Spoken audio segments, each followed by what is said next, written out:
伫咧半暝啊，若总有车砰砰叫，居民一定是感觉真困扰、真错气。高雄市环保局对去年开始利用一种声音翕相的科技来抓一寡违规的民众，已经对这寡违规的轿车、奥多摆开出20张的罚单了。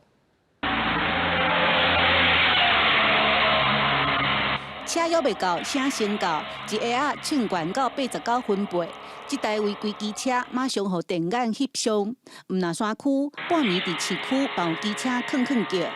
噪音嘛已经超标，会害附近居民歹困。车主无偌久就会收到环保局的罚单。在速限50公里以下的一个道路，声音照相我们超过86分贝以上，就会